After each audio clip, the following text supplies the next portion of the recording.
নমস্কার বন্ধুরা, মুনমুনের পাঁচফোড়নে সকলকেই স্বাগত। আজ আমার পাঁচফোড়নে বানানো হবে নবরাত্রি স্পেশাল একটি রেসিপি, মাখানা ক্ষীর বা ক্ষীর মাখানা। মাখানা আপনারা সকলেই জানেন, এটা ভীষণই একটা নিউট্রিয়াস ফুড, আর এটাকে আমরা লোটাস সিড ভাবে অনেকেই জেনে থাকি। আর আজকের রেসিপি যদি আপনাদের ভালো লাগে, ছোট করে একটা লাইক আর শেয়ার করতে ভুলবেন না। আসুন শিখে নিই আজকে স্পেশাল নবরাত্রি রেসিপি মাখানা ক্ষীর। আমি এর জন্য মাখানা নিয়েছি 1 কাপ, যে কোনো ব্র্যান্ডেরই নিতে পারেন। আর নিয়েছি কাজু বাদাম আর অ্যালমন্ড 1 চামচ করে, বড় চামচে 1 চামচ করে। এই সবগুলো দিয়ে আমি একটা ফাইন পাউডার বানিয়ে নিচ্ছি মিক্সি জারের মধ্যে। আমি দেখিয়ে দিচ্ছি কতটা ফাইন বানাতে হবে। দেখেছেন, ঠিক এইরকম হবে আমাদের পাউডারটা। আর একটু যদি দেখুন, অ্যালমন্ড অল্প অল্প করে হয়তো আছে, সেটা কিন্তু ভালোই লাগবে খেতে যখন আমরা এটা বানাবো। তাহলে আমরা চলে যাব পরের স্টেপে। আমি গ্যাস ওভেনটা জ্বালিয়ে একটা ফ্রাই প্যান বসিয়ে দিলাম। আমার এর জন্য দুধ লাগবে 1/2 লিটার।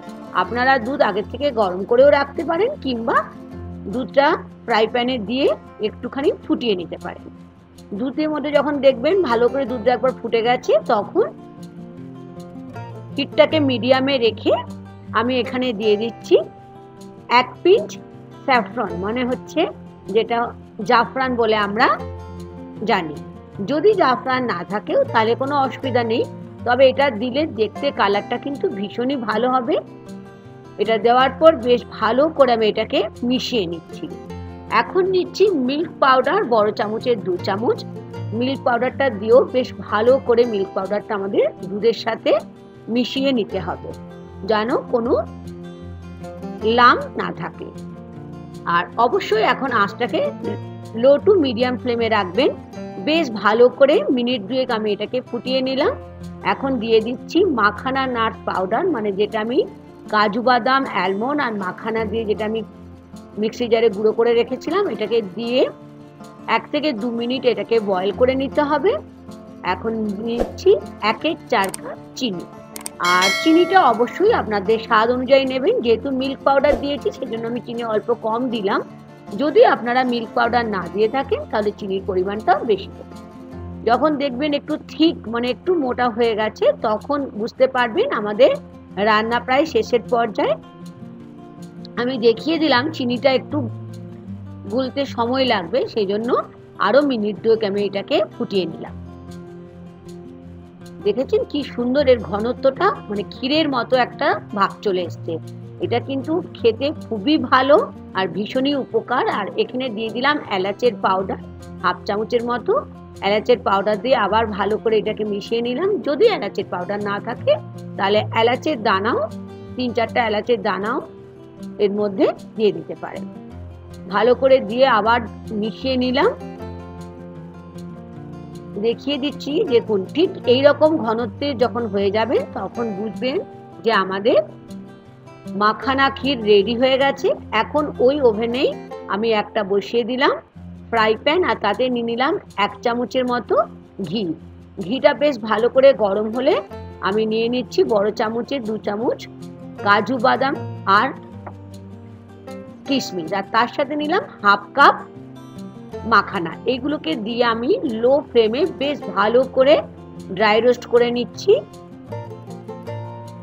এটা বানানো কিন্তু খুবই ইজি, আর খেতেও খুবই